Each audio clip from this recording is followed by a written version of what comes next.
And my thank you. I was just gonna ask you to get started on that.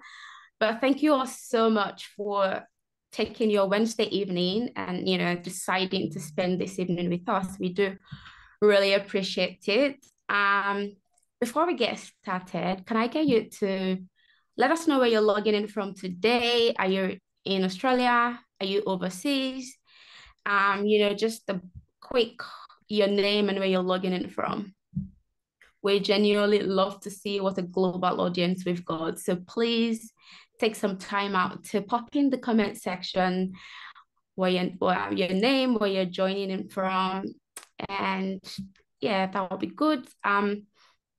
Just to let us know, there will be a question and answer session at the end of this, at the end of the session. We're gonna have a question and answer part where you get to really ask us any of your burning question. I should also include that this video is going to be available to you on our YouTube channel, just in case you have to drop off or just in case you want to share this with a colleague or a friend, okay? So my name is Tayo Orewo, and I'll be your host for today. I've also got with me. But before I introduce our guest, I think it's really important that we really know, what today's session is really all about. And I know that we all know soft skills. This is something that we've heard over and over again. The beauty about today's session is that it's targeted for everyone, whether you're working already, whether you're looking for a job, whether you are whatever stage you're in, this is going to be always key. Where as a person, as an individual, as an employee, as a wife, as a husband, as a child, as someone's sibling, this will always be key. Just owning, soft skills. And I guess as part of what we're going to be discussing today is really how important really, is soft skills. Can we measure the importance? Now, we can all agree that the world is changing, and I can tell you for a fact, really, that there are certain things that you need to understand to really get yourself into the modern workspace, because the modern workspace genuinely does care more about people skills, aka soft skills. So you may hear us say, people skills. Today, you may hear us say soft skills, they're the same, right? So really, soft skills today, we cannot overemphasize the importance. I should say, or I don't know if I'm permitted to say this, but soft skills is just as important as your technical skills or your art skills, as I like to call it. Just for the sake of some of our audience, please, thank you all so much for joining in. Please, if you could just pop into the comment section where you're joining from, just your name, if you're in Australia, which state you're joining from, and if you're overseas, just let us know. But just very quickly, let me just quickly touch on, what are these technical skills before we actually get into the soft skills, because I think that there's a lot of focus and there's a lot of attention to technical skills, that we all tend to ignore the soft skills part of things.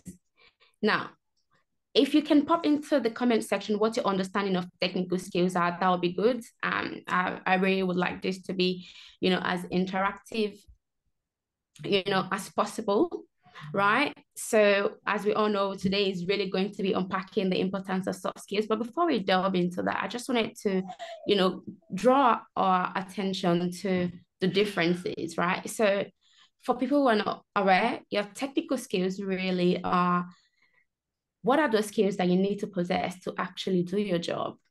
They're also important, right? You need these technical skills to actually do your job. For example, you're a doctor, you need to go to medical school, you learn this in school, right? So we're talking about specific knowledge or your ability to actually, the ability that you need to have to perform a certain job.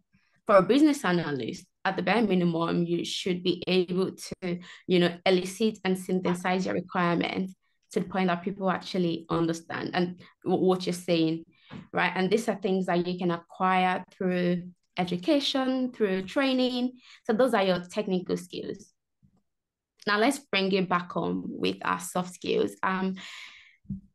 It's really it's a big deal, is what I would like to say. Many employees today, they place a massive emphasis on hiring candidates with strong soft skills. And I know that a lot of us were in that space, or we're in that journey where we're going to be attending, you know, interviews in the coming weeks, or we are going to be starting a new job in the coming skills. I would really like to implore you to take this session seriously. Yeah. Please. Before I hand it over to our guest, I'll tell you a very quick story. I remember I had the privilege of working very directly with my program director. And at this time we were doing some form of mobilization, like resourcing. We wanted to get more people on board. And while she went into this interview very excited because this person has got all the right, you know, business analysis skills they were looking for, very good technical skills. And then she came out and said, I don't think I'm going to go with that candidate. And in my head, I'm thinking, well, they've got everything that we want. What's the problem? And she said, I didn't quite feel that I can work with this person. And I looked at her, I said, oh, like, you know, I was just really curious, like, what do you mean you couldn't work with this person? She said she couldn't hire the person because she just didn't feel the culture fit. Like, she didn't think the person had, you know, the right attitude, the right behavior. Whilst I know that that may sound very harsh and very judgmental, because that's probably a 30-minute or 40-minute session, right? It's short to really determine, maybe they're having a bad day, maybe that's not really what this person is. And it's not the end of the world, but they've lost an opportunity because someone, and I know that this is subjective as well, but someone who was meant to, you know, play a very pivotal role in giving them an opportunity just felt they didn't have the right attitude, or she didn't think she could directly work with this person. So your soft skills, you always need to remember this. And I'm really excited for this session. Like I said earlier, we're going to be unpacking, you know, a lot of this. I don't want the story that I've just mentioned to be your story. It can go both ways. And we've got a lot to share with you guys today. In saying that, you know, your soft skills really is how you deal with people, right? It's what are those things that you exhibit when you're speaking to people. It's extremely important. If you don't take anything from this today, please remember that there's a lot of emphasis on hiring candidates with strong soft skills, and that can make all the difference. Even if you flunked a few things during your interview, that can make all the difference. So thank you again, you know, for joining this session. Extremely excited, you know, to go on this journey with you all. Without wasting time, we are going to, you know, have our guest. I'm hearing a drum roll in my head. I'm going to be introducing our guest in a second. Jim is going to be taking us on this journey. So thank you so much, Jim. I know that you're extremely busy, so we do really appreciate you taking out some time to share your wealth of knowledge. I like to call him the king of soft skills, by the way. I think he's brilliant, like is extremely brilliant. So over to you, Jim. Sorry, you're too kind. First of all, thank you and a very good day to everyone on the call. It is an amazing pleasure to meet you guys also. I appreciate you coming on. Lola, thank you for your time. Tolutope, Mr. Ola, Kunle, Chioma, Areyo, Jibre, Bernard, Christine. Well, there's Zoom user. I'm not sure what your name is, but thanks for joining. Ed, Ade, Uche, Emisoma, Noble, Aminat, Charles, Salawat, and Christian. I think Ade as well, if I've missed you. Thank you very much. Look, I think Soft skill is a very important thing. And after doing the hard yard, putting in the time to get that technical skill, putting in all that hard work, the sacrifice of doing your, presentations or whatever it had been for you to be the part to get that interview. That is the first place you have the opportunity to showcase this, and sometimes it's a 15 minutes, it's 30 minutes that you have, and the whole opinion about your personality is defined by that short moment. It is honestly not fair because it doesn't define you as an individual within 15 minutes.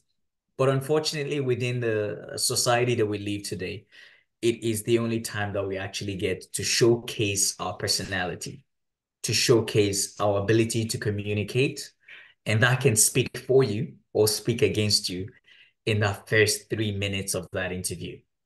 So let's get it right. That's why we're here.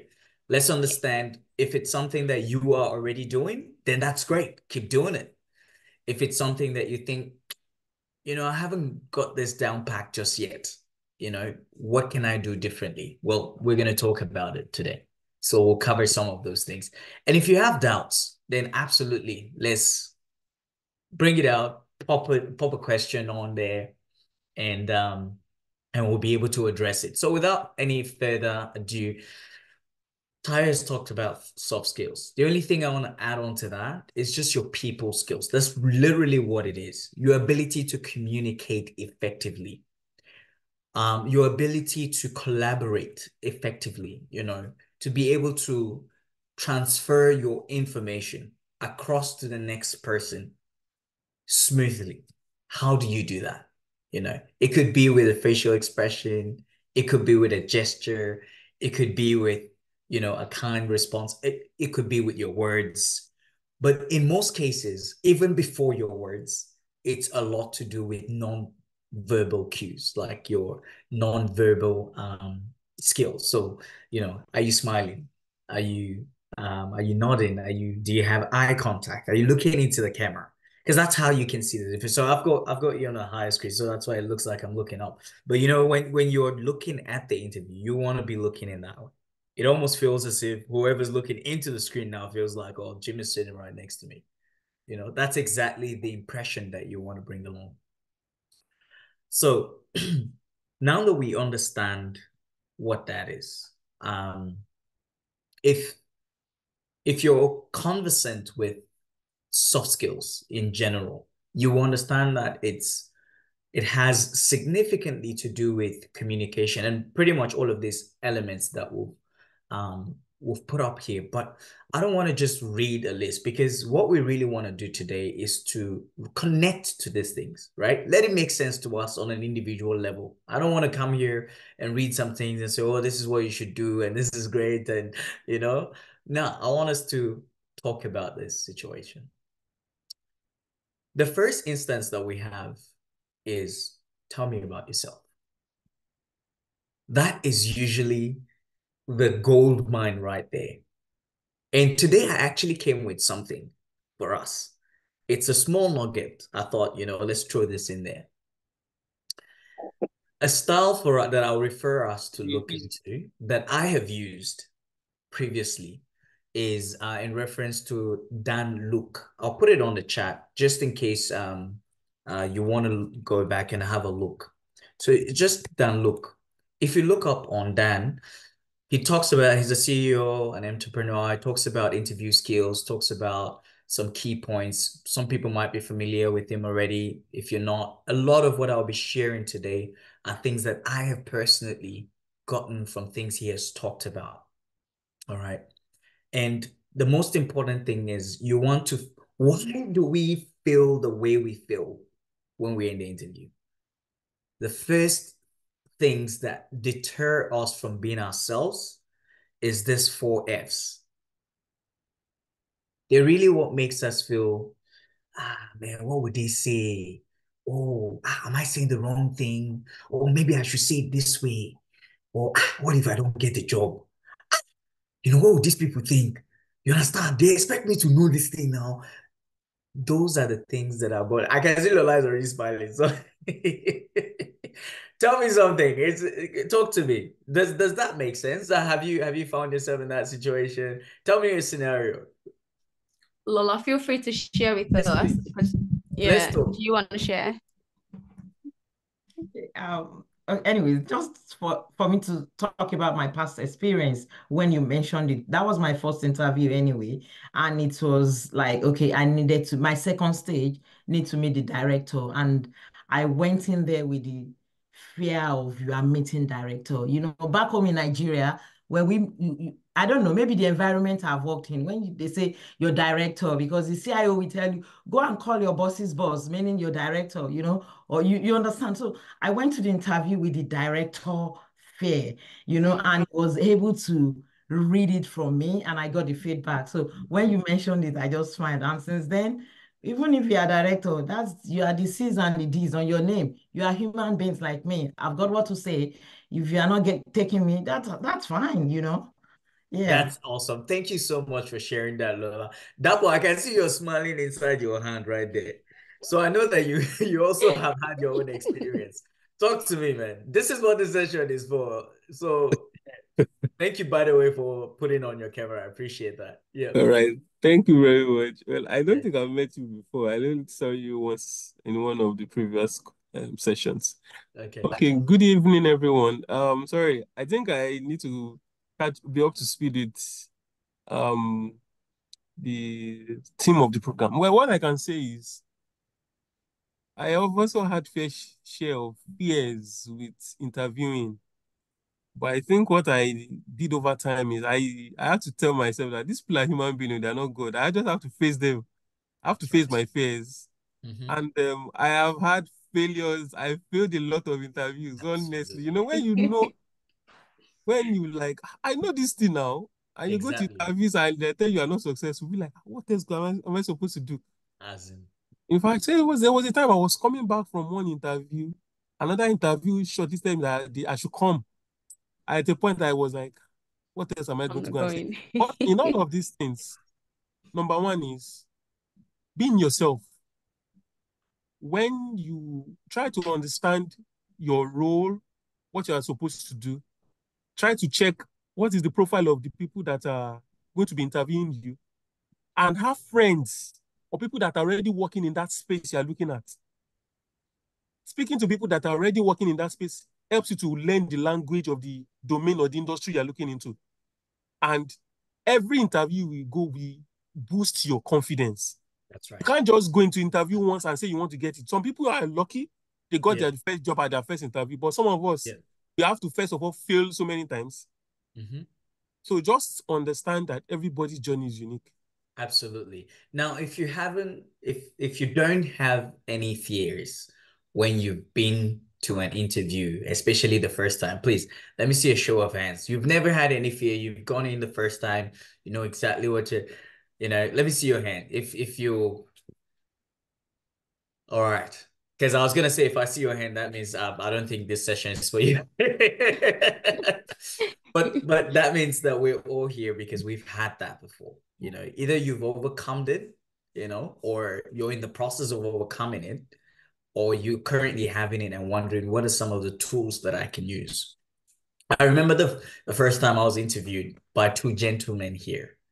And I can say that their first name, the first letters of their name start with N and a T. I totally already know where I'm going to. I've said then, and I'll say it again. I can confidently say that in the past 5 years, I've never hooked in an interview where I get to a point that I don't know what to say, right?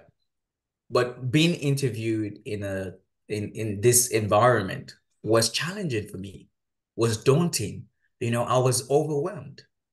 And I had to actually sit down and attack each and every one of these F's. I looked at my appearance. I knew that for me, when you look good, you feel good. And when you feel good, you're more confident, right? The next thing was fear of saying the wrong things. I went back to tell me about yourself. And in the words of Dan Luke, it would say that The next time you hear that question, it's not about telling me your history.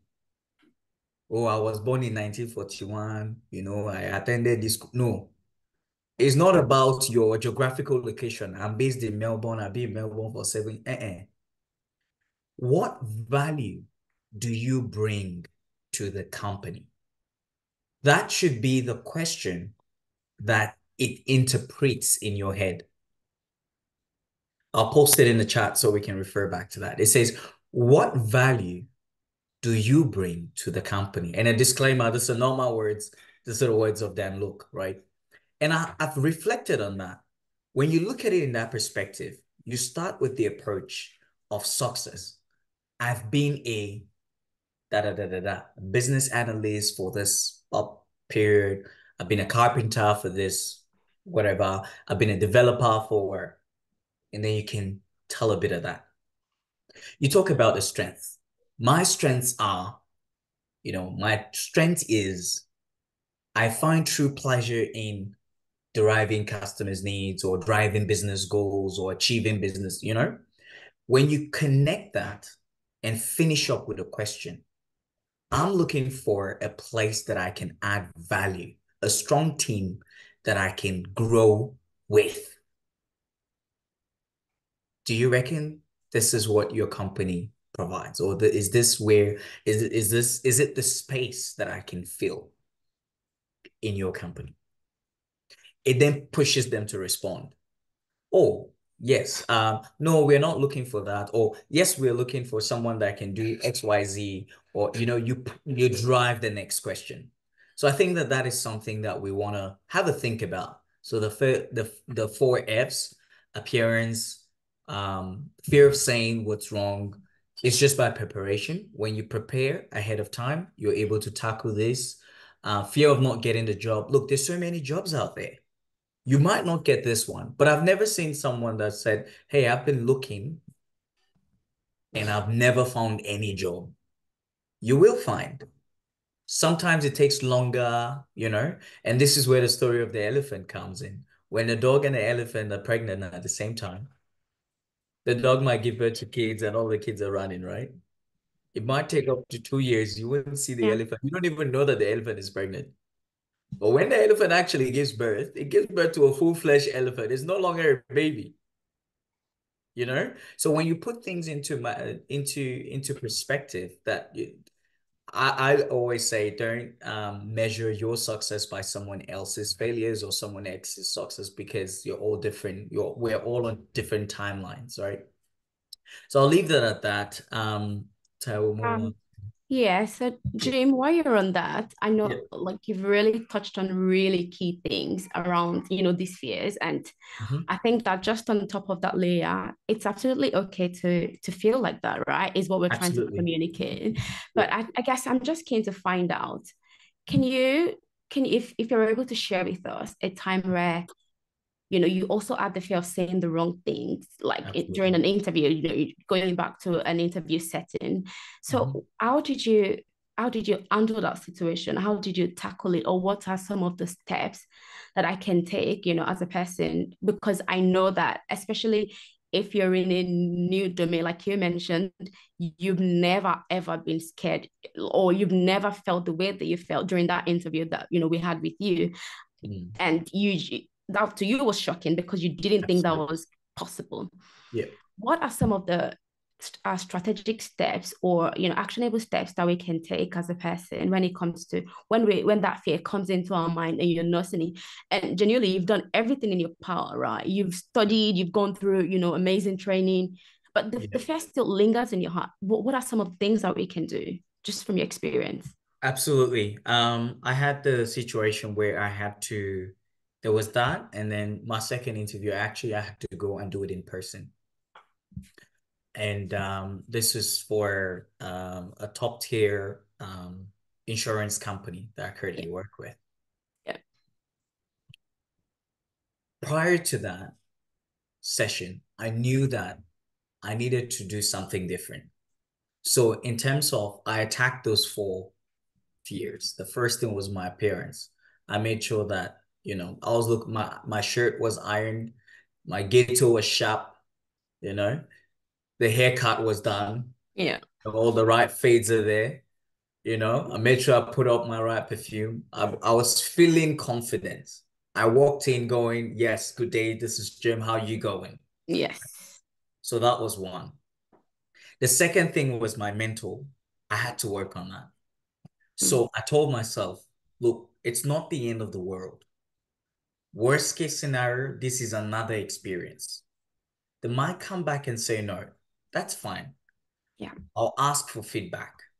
What could I have done differently? I'll get that information and I'll apply it in the next place. And I had to just come to terms that, look, it's not the end of the world whether I get the job. If I get it, that's great. But if I don't, I'm going to ask for feedback. Mhm. What do I need to do differently next time? That's When I right. got in there, that's on the day. What do people think? I tried as much as I could. First of all, I prepared for the interview. So my lines, my tips, like, my introduction. I had my introduction down pat. I already knew the two people that were going to be there. I had their names. So I studied. I went in there. So in the first instance, I was asking them about personal questions. How are you doing? How long have you been here? How's it going? How's your experience been here? It's been great. Oh, that's good. How's the weather for you today? How did you travel to work today? I used to train. Oh, it must be hectic. Like those small talks is already creating a connection. This was before between ground floor to the level where I'm actually going to do the interview. Yeah. And then from there, when I got in, they offered a glass of water for me, and I said yes. The reason for saying yes, we'll dig deep into that later. Yeah. But I asked for a glass of water. As a matter of fact, when I got anxious, I finished that glass. I looked for another glass. But they Yeah. couldn't tell. As far as they're concerned, this guy's really thirsty. Exactly. And thank you for saying that. And I guess in one way, tackling fear is also remembering that sometimes if what you're doing does not scare you, then it's probably not big enough, right? Absolutely. And it's okay. Like I love to embrace my fears. Like I think it's a good thing. Embracing it means you acknowledge that it's there, but you're not allowing it to overwhelm you. And thank you for sharing that, Jim. Just before we move ahead, I just wanted to quickly touch on the appearance that you mentioned, because I think that that's key. Even though it seems pretty obvious, right? My husband would make a joke and say, when I put on my wig, you can't stop me. Like when I just lay my wig and get dressed and all that, that I can be like firecracking because, like you just feel good within yourself and you just feel like, I've blocked out every single thing. That may not be what works for you, but you need to know what works for you. As a person, for me, the things that I cherish the most, you would see me, I would, get all dressed for it. That's me telling myself that I'm the best looking person in that room and you cannot tell me anything else. Like, even if I don't know what I'm doing, or even if I don't have all the answers, I feel confident and I will respond to you in the way that, to the best of my ability, and I will do it confidently, right? Which is also one thing that I quickly would like us to touch on, James. So we've talked about fear of saying the wrong things. How then do I handle a situation, like my appearance is good, I've tackled the fear of not getting the job, and I've also don't really care about what people think. How do I tackle that fear of, I don't, what if it doesn't go my way? What if they've said, what if it just doesn't go in the way that I'm thinking about it? What would I do? Are you referring to during the session or after the session? During the session. During the session. Like it's very common that you are asked a question that throws you off guard, right?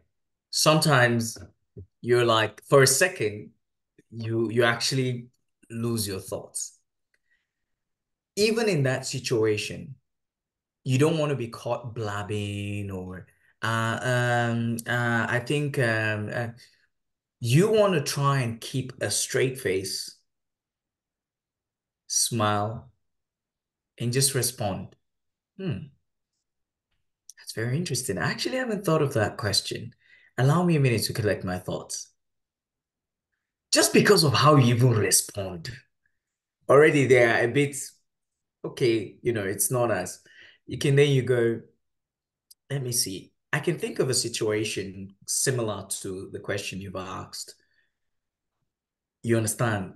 And Absolutely. something that can be like, even though they know, okay, look, it's not your best response, but we can see your personality reflect in the situation that you couldn't handle, Absolutely. you know? Absolutely. And look, these Absolutely. things are subjective, right? There's some people that are very techie. They might go, oh, well, she didn't know the answer, or he didn't know Mhm. the answer, right? It is what it is, right? Yeah, But the most important thing is, how do you handle that situation? I think that speaks of your personality versus your technical skills. They will go, okay, look, he or she doesn't know this question, but his or her personality, we can teach her that, or we can train him on that. Make sense? I So agree. it's so you want to, so even if you're not sure, make sure you're not saying, that question is hard, dude. Let me see. One time that let's keep it. You don't do that. No. You smile, take a pause. That's where that glass might come in handy. Grab a sip, Right. buy your time, and go, wow, that's a really good question. I honestly haven't thought of that response. But let me think about a situation that I actually can respond to that. You've given yourself like 30 seconds, even if you don't have the exact answer to it, right? Or maybe your answer is not perfect. They'll move on. They'll go, okay, and keep it short. Don't Right. start mumbling and dragging and because you already know I don't know this thing, That's right? right. Just keep it short. Keep that response. Keep your personality on.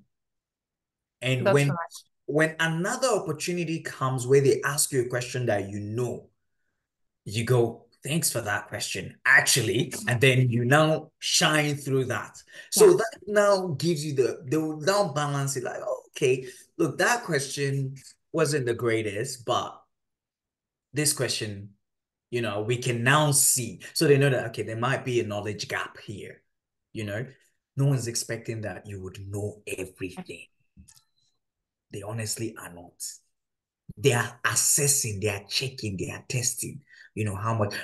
I was told, hey man, actually, we saw seen some people that had 10 years experience, this many years experience, but I was keen to work with you.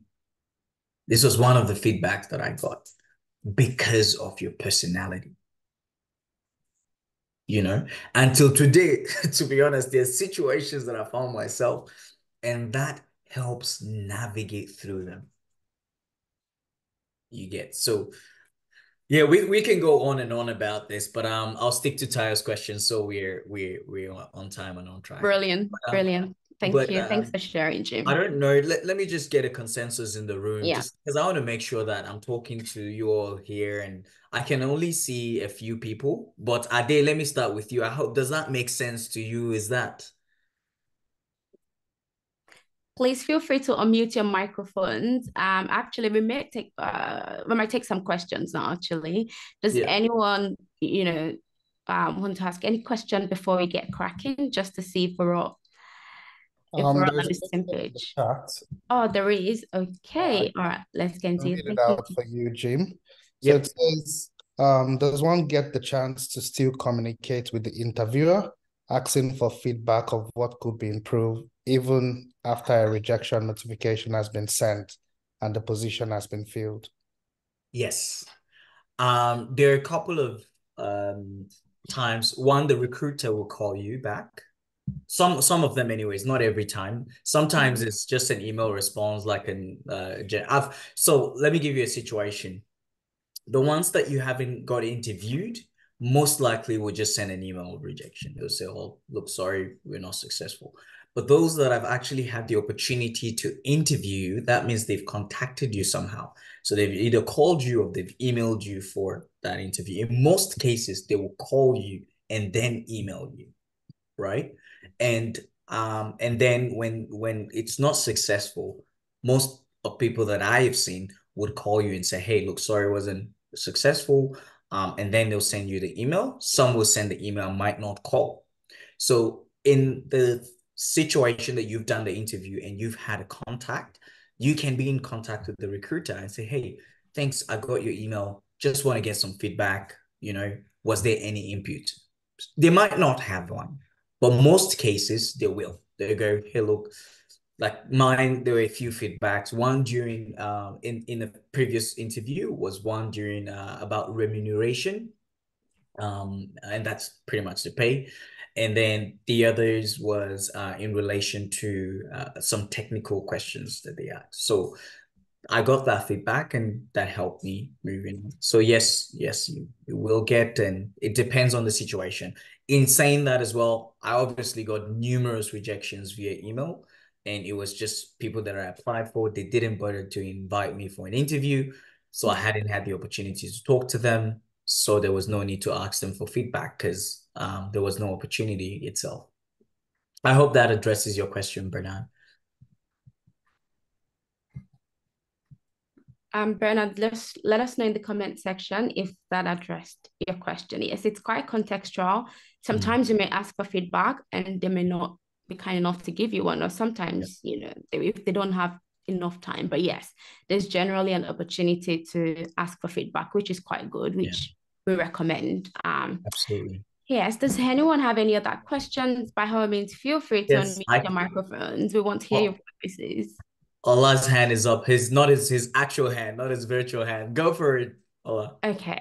All right, guys. I really appreciate this session to be part of it. I'm very, very happy because just a quick few weeks ago, I lost an opportunity to join a company. And most of what has been discussed there are something which I wish I had known earlier before now. So I'm very happy to be part of this. So first of all, my question is that you have mentioned, just to be clear, you talk about a mechanism of answering questions which you don't actually know about. Are you trying to say that one should not say outrightly, no, I don't know? Because I've met people who would say, like, if you don't know, tell them you don't know. How do you feel about it? That's a very good question. Again, I think when I responded to that, I said it's subjective. Look, I wouldn't recommend for you to flat out say no, because it just shows that you're not even putting any effort, you didn't even attempt, and that works against you as well, and that's why the technique, because what we're focusing on today is soft skills. All right. And so it's the soft skills aspect of it. SyncSkill does very well to train you on all-round aspect of technical skills. So, and through the interview sessions that SyncSkills provide, they cover very challenging situations and give some sort of way to navigate through those questions. So that would equip you with a bank of response. Interviewers don't rocket science questions, right? They don't build new questions. They just phase them in different ways. And there are question banks that those people go from. So if you go to 10 interviews, I bet you if they've asked you 8 questions, at least 3 or 5 would have repeated itself through those 10 interviews, right? So if you're going to get out of that, so it's a thing of proportion now. So if you're going to get, let's say 8 questions or 10 questions, whatever it may be, get the highest percentage right. Like at least get through 80% of them correct and you're confident of your response. 20%, you may not know, right? So if that question that you have falls in that 20%, you don't want to be saying, no, I don't know. And that's it. It's just a dead end. There's no opportunity for a question. Oh, I'm constantly learning. And this is I haven't experienced this, but I'm keen for you to, if this aspect is covered within the job description, which is something that you would have as well. So before you go into that interview, you would have known what they're looking for in terms of the position, the skills that they expect, the technical expertise that they expect. And so you would have known that within these technical things that they have listed, these are things that I know I have response on. If there's anything that they're asking you that is not there, it's likely not part of the job description. Or if they've asked you and it's there and you don't have the answer, then that means that you needed to have done more research about those technical aspects before the interview. Does that make sense? And yes, you might in your research not cover all the questions. Perfect. That's fine. You have your attitude going, you've got your personality, you've got your positive self, you're doing your social cues, you're answering the technical questions. You get hit with this question that hits you off your ground. You don't want to just go, oh man, no, I don't know that question. Mm. Do you get what I mean? Because that just kills. Yeah. Thank you very much. Yeah. So it answers my question. Yeah, you still try and fill it in. Sorry, I have another question. Can I go ahead? Yes, please. Yes, go ahead. Go ahead. All right. Most of the scenarios you have mentioned are talking about building interactions with the interviewer. Focus more on interviews based on a physical interview. Can you give a scenario of virtual interviews? Absolutely. I think that virtual interviews can also be equally hard, but it gives you the moment you turn off your camera, that's it, you're out of that interview. With physical interview, you're assessed from the minute you walk into that building, right? Your posture, your response, how you greet, everything is judged, right? But for Zoom, you might even think I'm taller than what I am or shorter than what I am, but you don't really know. With the with the interviews online, the first thing you want to do is make sure your connection is strong. Okay, that was my first mistake. In my first interview, my connection broke. Yeah. Not the actual interview, it was a mock interview. But and maybe it was due to the stress of the questions. So in a way, it kind of worked in my favor. But that's the first thing you want to do, right? You want to make sure that your connection is good, like no questions around that. That's one. Second thing is lighting, depending on where you are, make sure they can see you, like it's clear. That's another thing you want to work on. I would say to address those 4 fears as well. Dress well. Don't just wear a t-shirt with us. It affects your personality. It affects your confidence, and it will show. It will come through. So even if it's through a lens of camera, I would wear my full suit in a virtual interview. I've done it. Yeah, that's the right thing. Anyway. And that would help you. It's not for them to see, it's for your own confidence.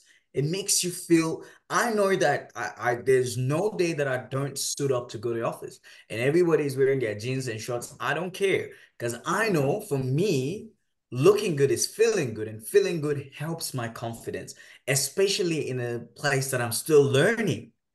I have to be winning in one aspect. I can't be still learning and then still you understand. So that's my response to you. I'd say equally prepare.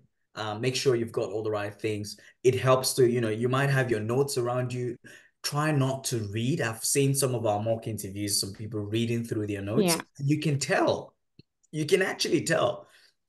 So look at it, get your points, and go back to the camera. Look at the camera and talk to the camera.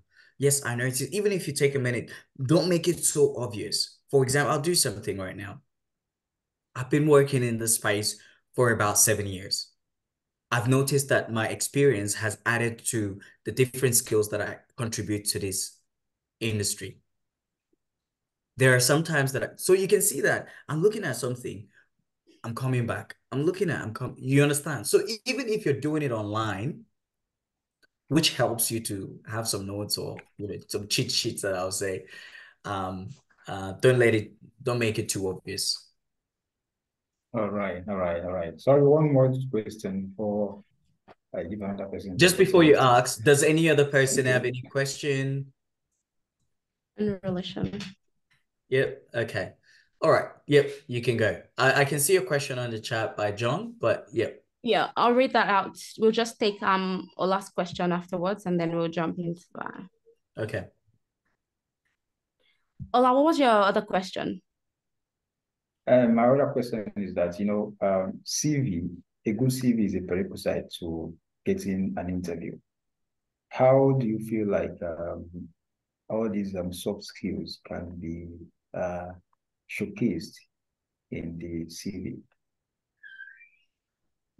Good point. Noah, did you want to say something to that? Noah, did you want to Yeah. ask a question, or you wanted to add to that? No, I just wanted to add to appearance, right? Especially for people based in Nigeria, because I speak a lot with them. I think you need to kind of find a good place, a good background as well, especially if you're interviewing for an international job, right? You need to find a good background, or if you cannot get a good background, then use a banner, like a background, like Virtual background. that is clear. Because sometimes you interview people in Nigeria who have good technical skills, but you see cutting, some of them, they will face their camera and they are seeing their shoe, they are cutting, messed up situation. Yeah. That's already a turn off, right? You see what I mean? So those things are absolutely important. And then not to wear shirt, like just t-shirt, and then you're just waking up, because again, it's virtual, interviews and all of that. You've not showered. You can see sometimes through that, like you're not looking bright, like Dempe has said. So all these things are important. I've seen that. That's why I'm calling out specifically, Yeah. in that situation. If you want to target jobs that would like pay you properly, you need to show up and look that way, so they know that, oh yeah. And internet is another big thing, but that's a matter for another day. Thanks. Thank you, Noah. Ola, just on top of that as well, with the first question that you asked regarding, what do you say, or if they ask you a question and you genuinely don't know that question, the summary of what we're saying is you can say no gracefully, but you need to be very tactical about it, right? So just being, can you tell me how you'd gather requirement? And I just say, sorry, I don't have an answer to your question in an interview. They're not just, sometimes if it's not a critical question, again, which back to James' point, there are critical questions that they're deal breakers. If you flunk those questions, your chances are, no matter how amazing you present, they may not be able to, go ahead with you. But if it's non-critical and you've approached it nicely, you've not only displayed that you can handle, a difficult situation on the job as well, but you've also displayed, your composure if something was not going in the way that you've imagined it. So it's very discretionary, but you always want to show a lot of your skills as well in that regard if they ask you something that you genuinely know that you don't have an answer. And the setup there is, which is something that we all make the mistake. They've asked you something that you're not sure of. We just jump to respond. We don't take some time to actually think. When you jump to respond and you said the wrong thing, you open doors for them to question you and probe you. And then essentially you're killing your chances. Rather than just handle the situation gracefully, take a breath, smile, and, just find something really nice to say. Oh, like Jim said, that's a very good question. I'm not quite sure. You can repeat the question back to them. Did you mean that? Or just to be clear, can I confirm that this is what you're asking me? You're taking some time. Then once they reiterate the question, you're smiling back and say, oh, okay, I'm not too sure about this, but I know that I have been in a similar situation, but I've done something similar to this. Nicely, you've bought yourself some time. But when you just jump straight into a question that you don't know, you're opening doors for more problems, because if you find someone on the panel who is just out for you, they will keep probing to the point where they would just be like, yeah, no, we can't go with this person. It's extremely, extremely important. But that's a very brilliant question that you've asked, Ola. Was there anything else you'd like to ask before we go into the comment section? Or did that cover it for Proceed to the you? comment section for now. Thank you very much. Yes, great. Please feel free to unmute your microphones.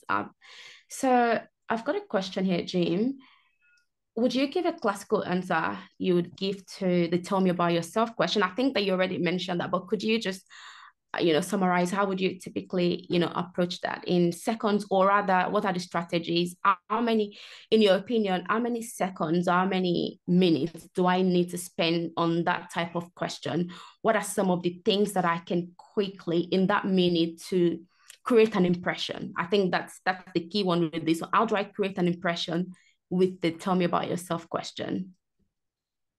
Thank you very much, Mr. Olakunle, for that question. So the first thing you want to do is articulate your success.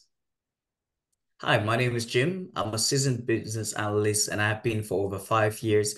I've had the privilege of working with various domains. Of recent, I've been able to assist one of our clients in successfully converting their student conversion rate from 2% up until 5% by converting their online journey to their paper journey to online. So measuring that success, articulating that, and not blabbing around. In that project, I added these. We now did ceremonies where we don't go into those details.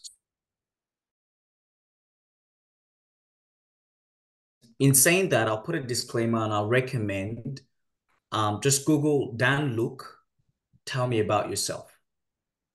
It's a 15-minute video, and trust me, it will change your perspective on how you approach that question. And I'm just repeating everything because I got my guideline from that video. I'll be very honest. Like, I didn't cook this up myself, right? Because I've had to do trainings. I have to look at these things and try to build my experience. The next thing you want to address is your strength. My strength is truly understanding my customers' needs and hence translating that into success. And that could be increasing their conversion rates or delivering a project within a set time. Simple. Try to keep it to a line or two on the aspect of your strength. What are you looking for? I'm currently looking for a company that I can join, a strong team that I can work with, add value, and grow with. Every business is looking to grow. It's not wrong for you to look to grow in your career. You can add in new challenge. I'm looking for a new challenge. I've been in a different space before. I'm looking for something. I do better in tasks that are not monotonous. And I believe this environment or this domain will provide me with an opportunity that will give me so many learning opportunities, as well as ways to add value to the business. So those are 3 ways that I would say break it down to. You're talking about yourself, but you're talking about your peers' experience. If you can't put in a measurable goal, I found a measurable success. I found that is always captivating. And then that leads to more questions. So tell us about the time when you actually used in a project where you actually made a difference, or you've actually done this. And that gives you an opportunity to elaborate more on that aspect, right? I don't know if that helps, Olakunle. Yeah, I think that was spot on, right? Because I mean, the question, tell me about yourself, opens you up for further questioning. So it is best you outline your successes, your strengths, and just maybe a one line of your weakness, so that when they need to ask you questions, it will be within just that range, and you'll be able to take it a step further to sell yourself. Thank you. Thank you so much for that. Thank you. I've got one last question here. I think probably this is more around salary expectations. So someone wanted to know, some companies with a low salary, and when you give a higher expectation, it is bye-bye. Others, when you give them a low salary expectation, they will feel you don't have what they want. So basically talking about how does one handle the salary expectation? That's a very good question. But before we get to that question, sorry, Jim, I just wanted to quickly add to Mr. Olakunle's question. So when we talk about the tell me about yourself, and very brilliant example that Jim has given to you, you need to always have a structure. And we call it an elevator pitch, which is what it's your pitch means your strategy. So you have it penned down. And I know that we all have that at the back of our minds, especially, you know, on this journey of starting to, you know, applying for jobs. But yes, you do need an elevator pitch, which we'll be talking about in the coming weeks. So it's good, you know, that you're starting to think about it. And also noting that all of your interviews would not necessarily start with, tell me about yourself. Genuinely, I've been in interviews where, and this is very interesting because I went into that interview like this was everything I was going to say. I had my pitch, I had everything. And guess what? The person said, actually, Taya, this is your second stage. How about we spin it around? Ask me any questions. And she made me question her. And in that moment, I said, oh, I actually like that idea. I've never been in this situation before. So I really love this opportunity, Amanda. Let's get cracking. And for me, I was thinking in my head, what's the first thing to say to this woman? Like, why is she telling me to question her? Like, I just want to deliver my pitch to you. But I also know that it comes with flexibility. So again, when we're going for interviews, be flexible. Yes. Be flexible. If there's a room for chit chat, by all means, go for it. I've been in an interview where I've spent my first 2 minutes talking about baby shower, no jokes. And I was having a chat with this person. I'm telling you, she's like, oh, hi, Tayo, how are you going? I'm like, good. She's like, what have you been up to? Of course, I had my nerves. Again, even if you're a professional, you've done this for years, the nerves are there. I said, well, it's been good, actually. I'm actually planning my friend's baby shower. And she said, oh, really? Do you know what she's having? I was like, yeah, she's having a boy. I actually was rooting for a girl. I had to make that up because I wanted the conversation to get going out. She was so excited. I said, actually, she's having a boy, but I was rooting for a girl because I guessed, because we had a gender review. I did this, I did that. I'm actually the one planning this event. I've done all these things. I highlighted all my plans out. I used Miro to, you know, put all the pictures, all the things that we need to do. And she was so excited. And even on the job, I remember the first time she saw me, she was like, so how's your friend? Did she have the baby yet? She really loved that. What I'm trying to say is sometimes there may be an opportunity to chit chat. So you always need to go with that flexibility. It's not always get into it. Okay, let's just, you know, just, how are you doing? Good. No.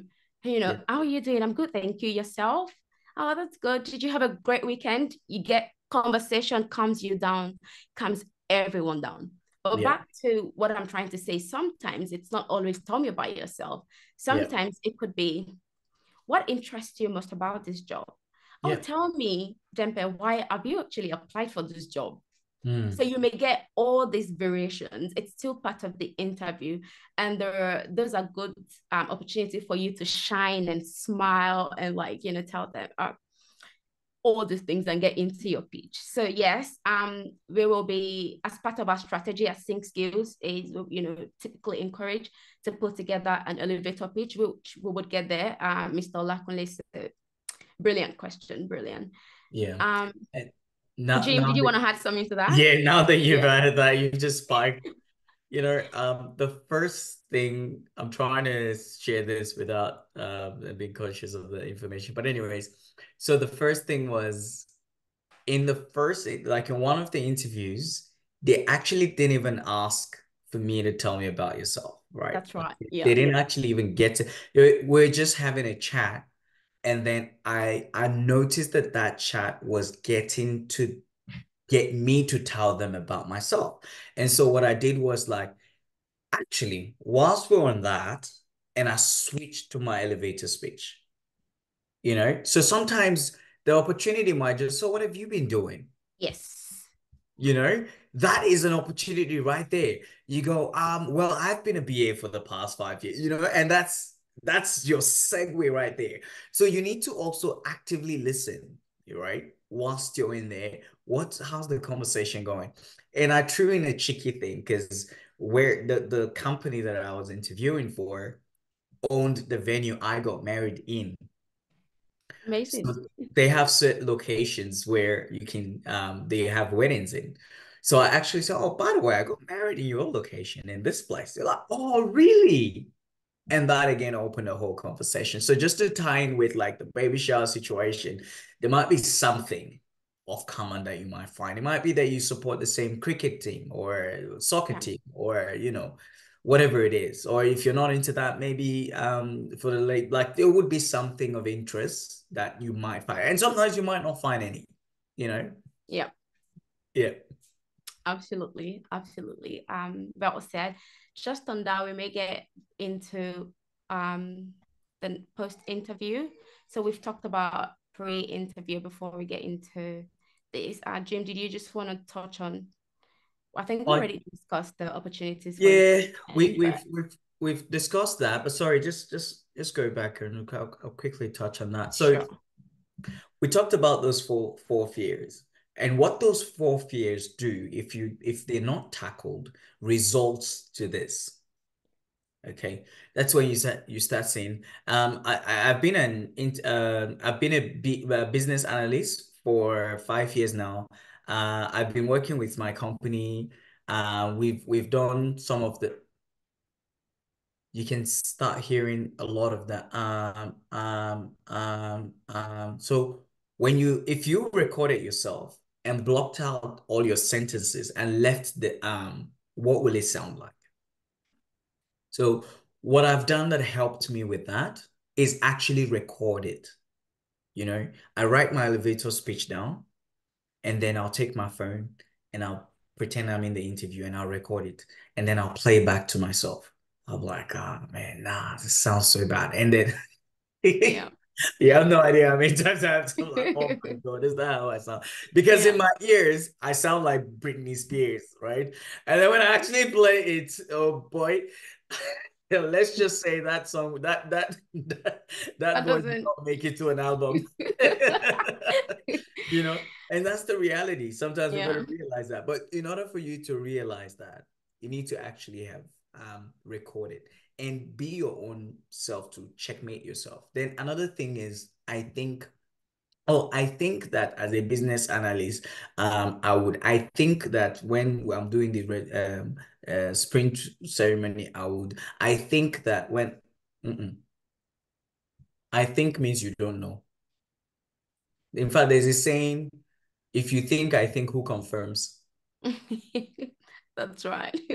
Right? So try and eliminate some of those words that are fillers.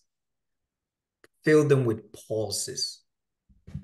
Okay? You don't have to be talking the whole time. You're not there to be talking the whole time. They're there. It's more like a first date. Sometimes you want to hear from them. Sometimes they want to hear from you. But that should be a pleasant experience, right? When you go out on the first date, whether or not you end up liking the person, you want to have a good time. You understand? So it's good that you give those pauses. Don't rush to answer the questions. So balance your speed. Because when you start rushing, yes, in these ceremonies, most times I know it's a 2-hour session. So I send the information before the session so that all my team members are aware of that information. And so when I start the session, the moment there's a pause or break, it becomes so apparent. Why? Because it is going like very fast, right? So you want to pace yourself. Give yourself time to pause and respond, and then put in your hand feelers, These are things we already know. There's nothing that I'm saying here that's new. I can assure you that. I'm sure that you've heard it. Lola, I'm sure by now you're familiar with all these things, right? But it's just a reminder, isn't it? It's a reminder. It reminds you of the session with your director, doesn't it?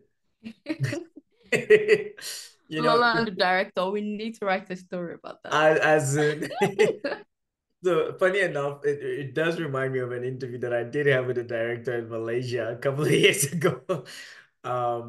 Yeah, but anyways, not to segue from that. And also your responses.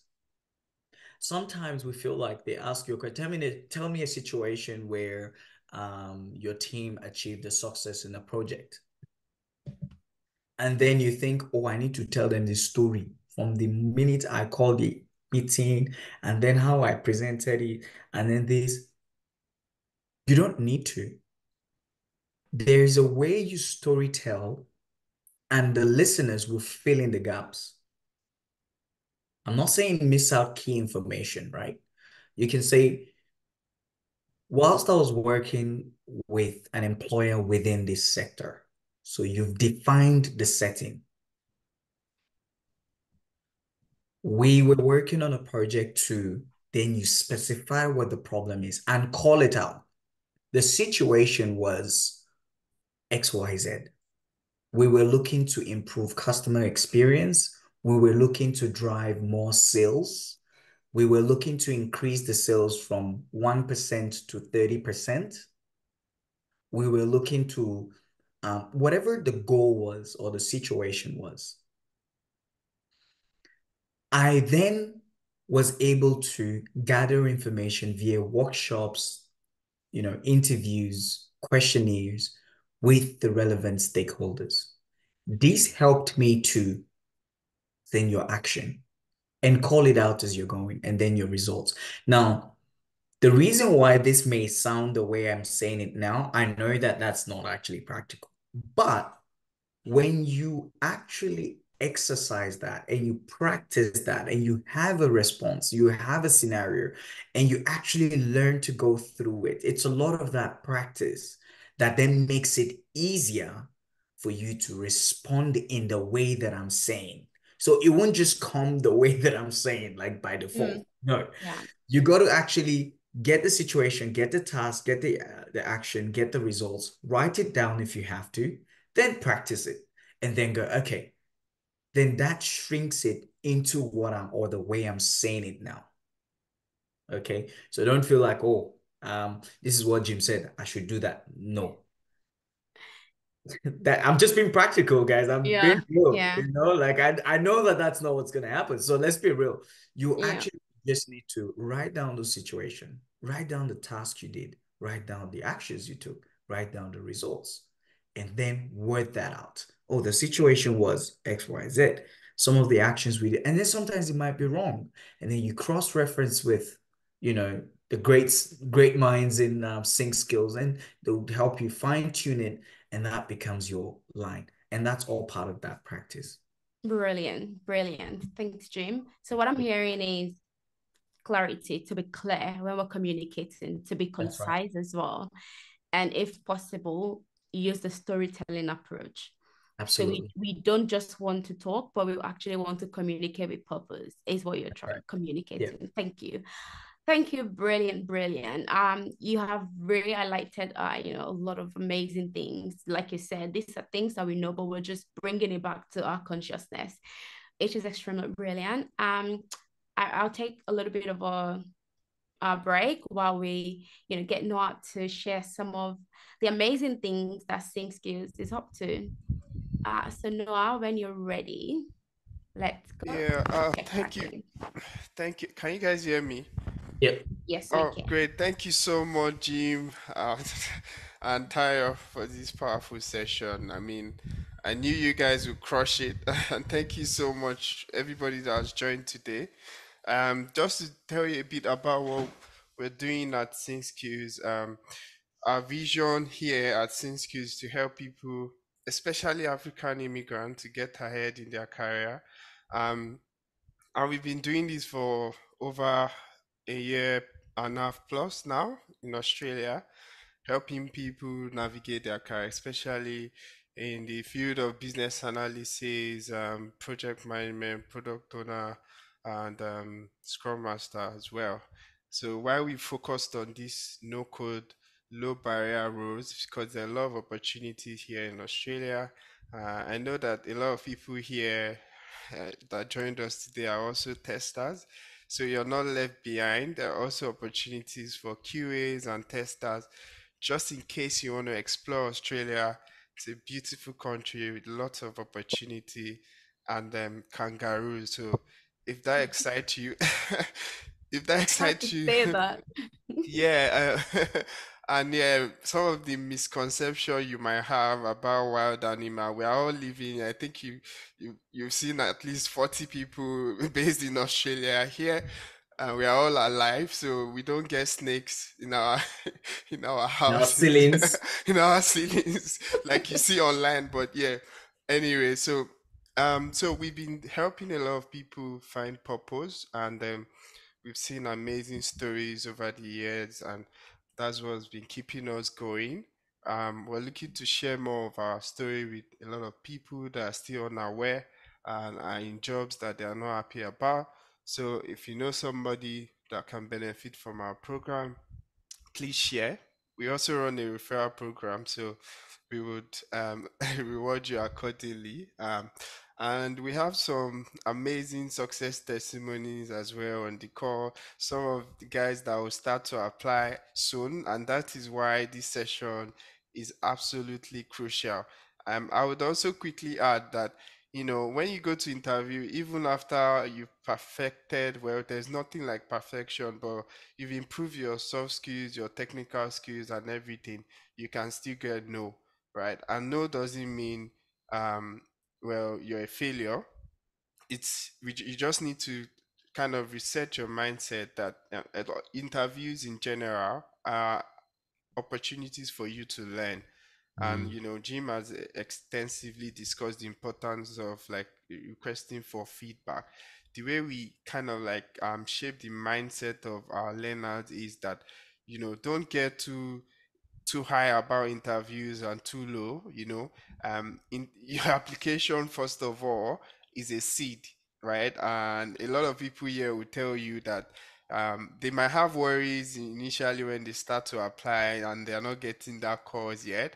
But when they start to get calls, they're tired, like, oh, another interview, another one, another one. Okay, cool. But then when you go to interviews and they say, oh, yeah, unfortunately, we're going with somebody else, appreciate that. Take that feedback, right? And then look at it. Some feedback are very subjective. It's not, no action for you. You just take it as one of those things. At the end of the day, sometimes we're not the best candidate for some job, not because of our competencies. They might just find somebody that is better suited to the job. So, for example, a company that is based in healthcare, maybe somebody transitioned here from the healthcare sector. Somebody is a doctor and they've applied. Now they have a combination of business analyst skills and that healthcare background. Looking through that, they are already a very strong candidate for that job. So you might not have experience in health, and the company's focus is on health and technology.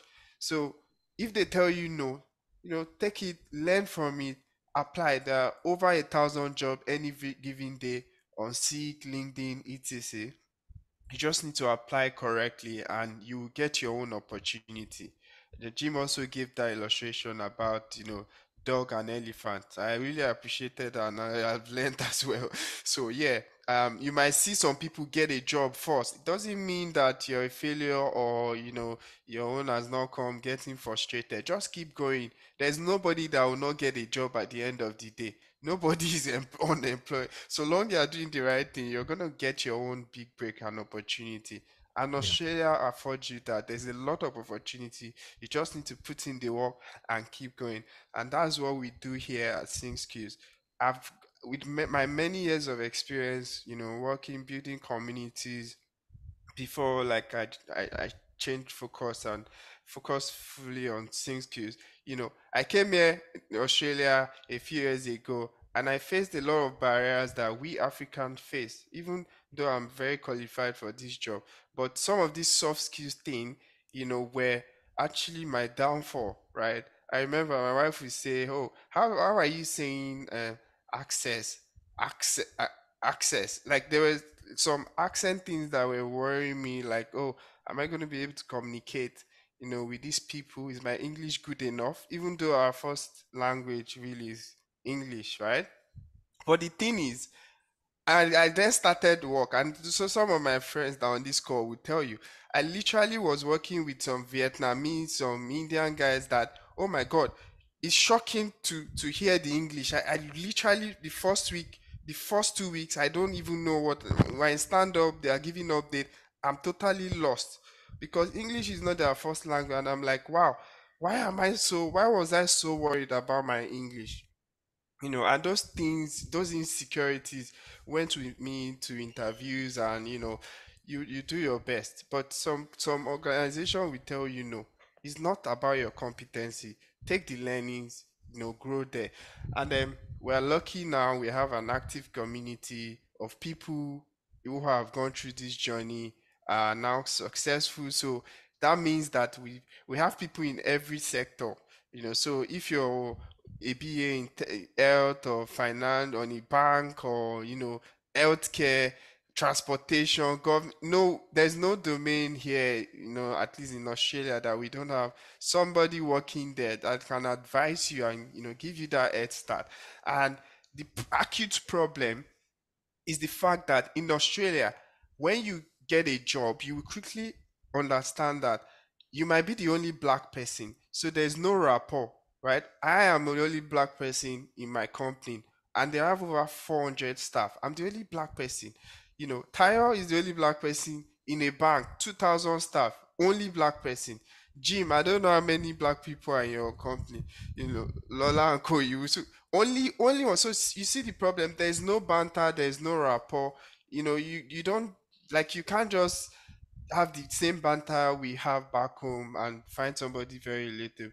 So what I'm saying is there's a lot of opportunity for people that want to explore, and we help you get ahead through training, through certification to improve your profile. We help you with your resume and your personal branding, which is underestimated in a lot of ways. And that's why we're trying to bring that awareness that your personal branding is absolutely vital for you to be successful. If your resume is not optimized enough, your LinkedIn is not optimized, you'll be shooting blank and get frustrated.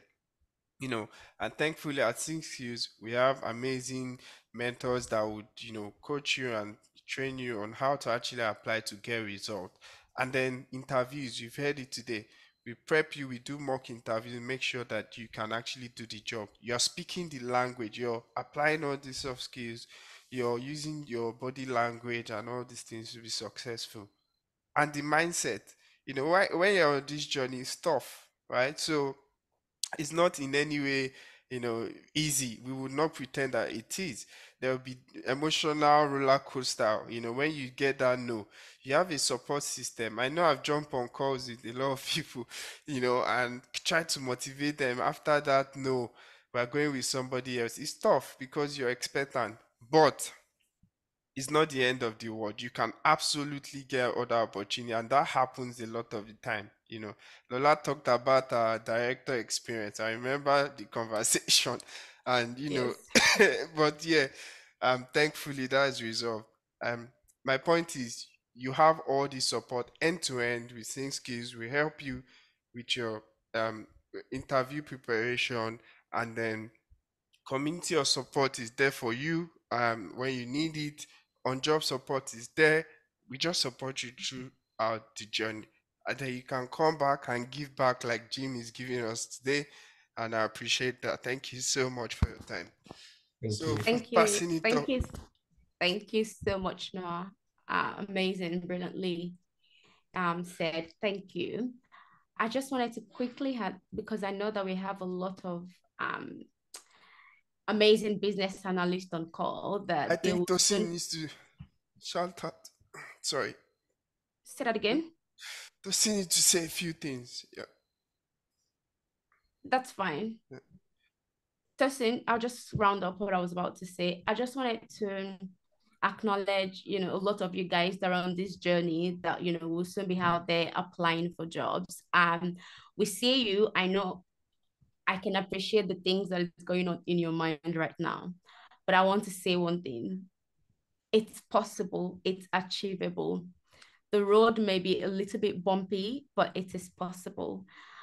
I remember, I think I was working and I checked my phone. I saw a picture from one of our amazing, amazing students, and she said pre-interview, she looked extremely, she looked, should I say nervous? She had this plain bare expression, sent me the picture. And then after the interview, she sent me a very beautiful, smiling picture. Before and after. Before and after, literally. And I didn't ask. Even I was not in a position to comment to the first picture. I just looked at it in my head. I'm like, God, please let this go as planned, because I can see the nerves. And I was in a meeting, I couldn't respond. But then I looked through my phone again and she sent after the interview with a big smile, right? What I'm trying to say is she didn't get there in one day, but eventually she got there. So Rome was not built in a day. Genuinely wasn't built in a day. Nothing is built in a day. But there are recipes that you need to always, put in place, i.e. preparation. I think that's one thing that Jim really touched on. Your preparation is key. You need to, approach things from a place of knowledge, not just vibes. Yes, even if you have the most amazing soft skills, it still won't get you all the way if there are a few skill sets that you still need to buff up. So what I'm trying to say to us is, while we're going on this journey, please, where possible, maintain that positive mindset. Approach things with the belief that I can do this. I've got this. I didn't come this far to just let go. I didn't come this far to give up. I will get there. I will get there. So it's extremely important that we keep that at the back of our minds. So thank you so much. Tosin, did you want to add anything? Yeah, thanks, Tayo. Thanks, Noah. I think Noah, has said it all in terms of, if you're still trying to make up your mind to, enroll or not, or you're still trying to see if this is for you. I think honestly, this is a no-brainer. The world, is revolves around technology. And the best time to get into this space is now. If you go and seek right now on LinkedIn, there are multiple jobs, and trust me, they keep growing exponentially. Like the numbers are not dropping. Like you hear some of the news out there saying, oh, the big tech companies are actually laying off people. But trust me, as they're laying off people, other organizations are out there emerging as well, and they're doing well, hiring people are competent enough to get the organization to that next level as well. So I think the best time for you to, to jump on these races now. If you're trying to make up your mind, I think you should, just make up your mind and commit to it, dedicate yourself to it, dedicate yourself to the journey. If you're already on the journey, commend you very well for actually, getting on this journey, and just keep up the dedication, keep up the commitment. And I'm sure definitely at the end, just like we've had other testimonies, you definitely will be giving your own testimony as well. I'm sure you guys are having a wonderful session today because it's been enjoyable for me. Thanks to the great Jim, what does Tayo call him? The king of soft skills. The king of soft skills. But yeah, it's been it's been a really great session, and yeah, I wouldn't miss this for anything at all. So yeah, thanks, Jim, for the enlightenment, and yeah, I'm looking forward to the rest of the session. Thank you. Thank you. So thank you, Tosin. We're almost at time. So Jim, I'll just get you to leave us with your nugget per usual. Let's go. Alrighty. Well, I think all said and done, we walk out of here today. For me, I like to know, what can I do as of right when I end this call? What can I start doing? So it really depends on where you are in this journey. Okay.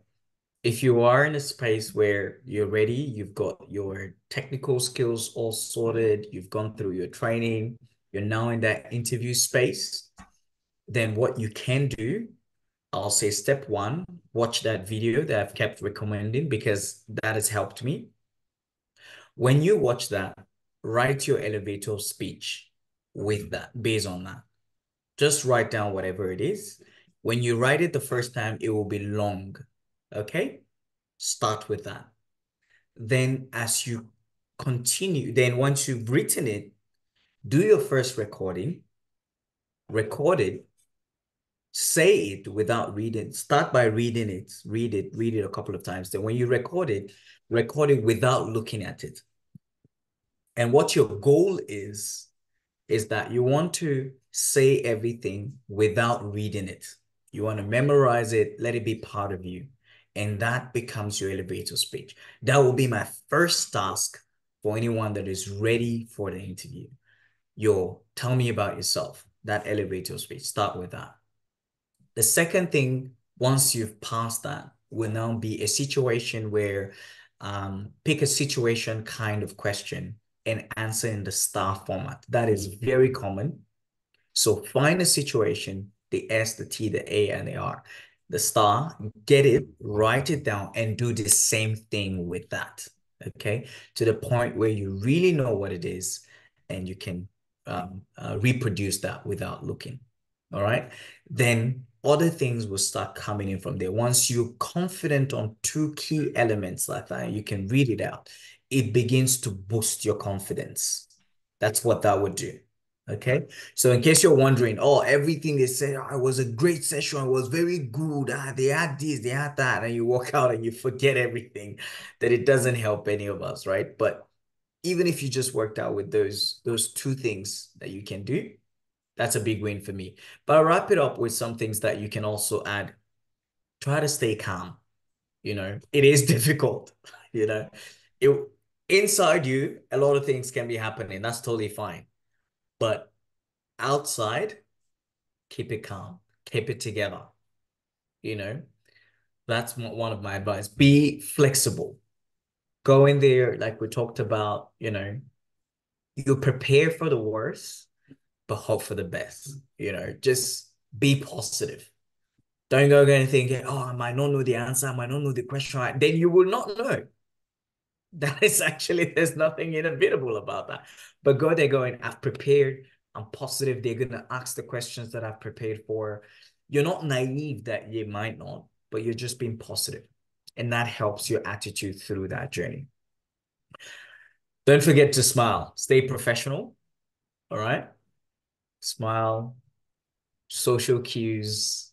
Not just be smile. It's that can be too much too. So that question is really good. Oh, you catch me. No.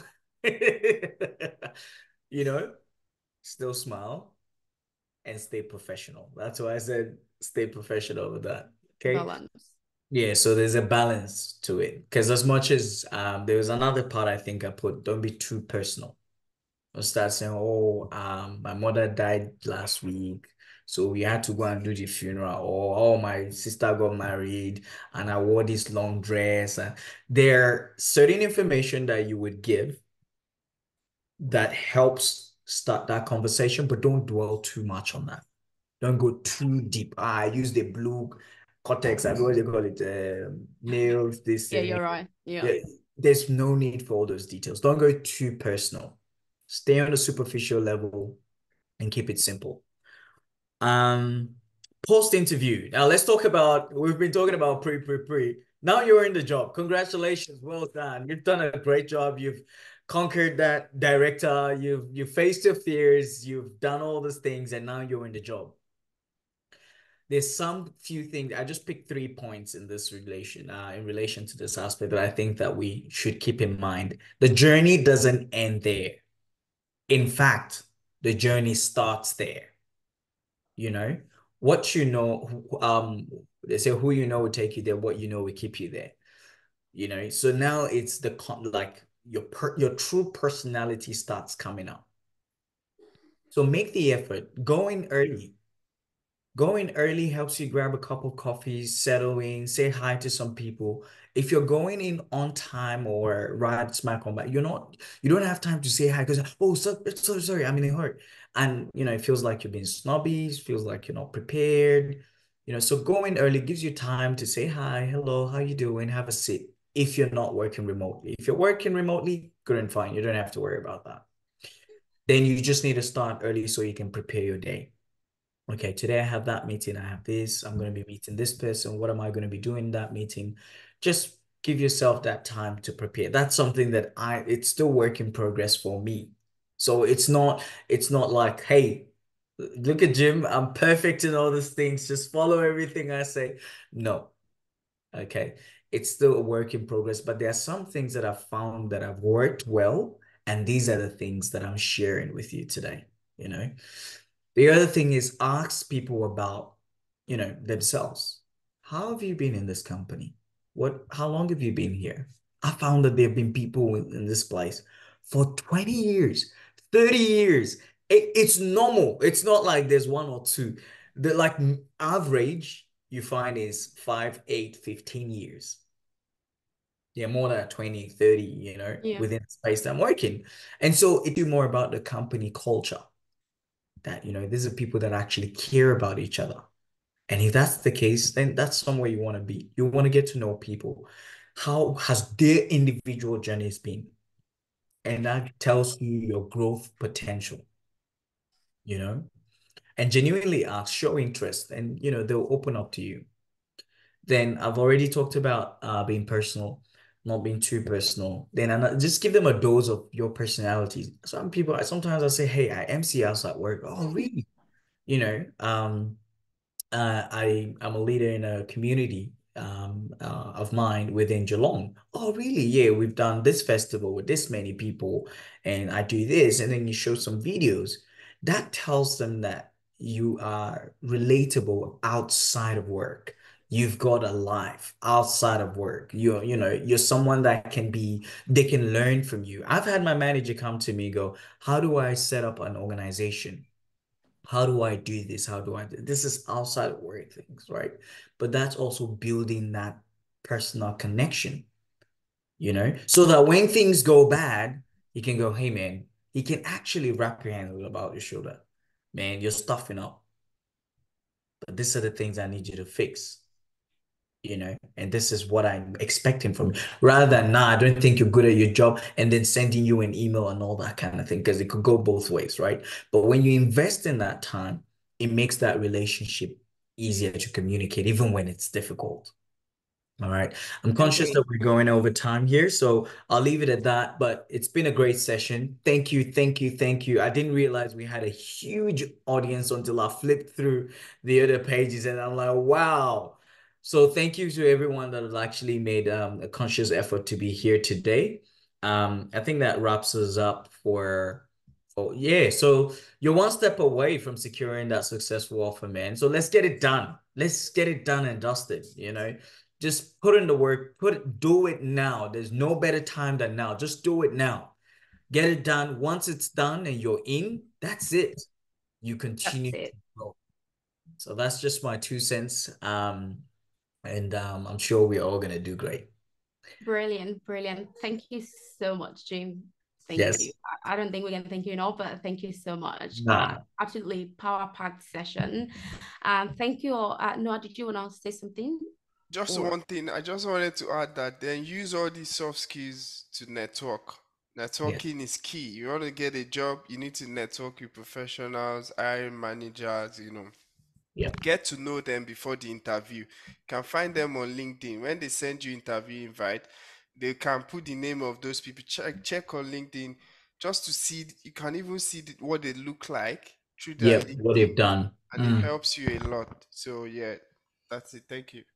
Thank you. We're at time, but all these nuggets that we've shared, trust me, they're very, very valued. And it may not make a lot of sense now, but when you get on the job, everything you start to pick the puzzle together, especially around the post-interview, you've now, landed the job. Your soft skills really, really help you to navigate difficult situations. Not to say that, difficult situations, would occur all the time, but trust me, building relationship, being warm, being personable, I know that some people would say things like, I'm shy, I'm not too, Tosin, why are you laughing? I'm shy, I'm very introverted. Sometimes, real talk, you need to kind of fake it. Like, it's okay, like just pretend Fake it till you make it. That's it. Like, you're not very fine. chatty. That's okay. That's fine. But you're in the workspace, you know what you're looking for. You're making that conscious effort to interact with people and just really engage them. Someone comes to you and says, hi Jim, how are you doing? Good. And that's it. Like, they're trying to get to know you, but you're not even reciprocal. You're not asking them like, oh, so how about you? Tell me about you, or not tell me about you, but like, how have you been as well? How long have you been on the job for? What do you enjoy most? Where have you previously worked? What are some of the projects that you've worked on? Building relationship, just talking to people, because trust me, you will be easier to work with when people consider you a one person. I, for one, when I'm in sessions, like I'm smiling and I'm getting messages like, oh my goodness, Taya, you're always smiling. Oh, Taya, you look so bright. Oh, Taya, I really like that jacket. Oh, I really like this. Conversation starters goes back to your appearance as well. So these are subtle things that you can do to warm yourself into people's art. Like, you know, they will just, because you're talking to a lot of people, it's people skills, we've called it. You're talking to people, you're doing this. So, you know, it's really important. Thank you so much, guys. We really, really enjoyed, you know, spending this evening with you.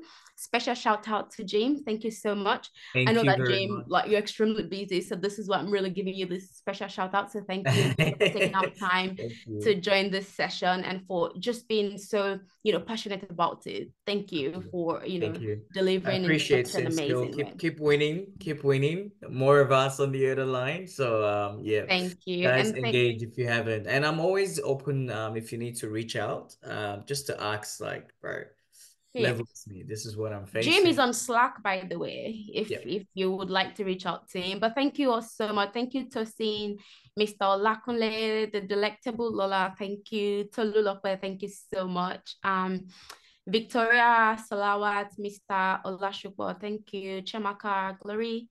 All of you amazing people, Bernard, Noble, Uche, Summer, thank you. There's a whole page of this awesome people, man. I mean, like, call everybody's name used. No, but we're like super thrilled. I'm just saying that we're like really excited and really thankful for spending your you know, Wednesday evening or your Wednesday morning with us.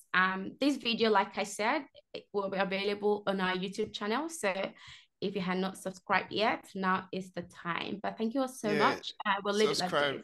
Subscribe to get it, guys, and get notification too. Thank you. Yes, but thank you all. Have a lovely, lovely evening and enjoy the rest of your day if you're just starting your day. Thank you very much. All right. Thank Okay, you. bye. Bye.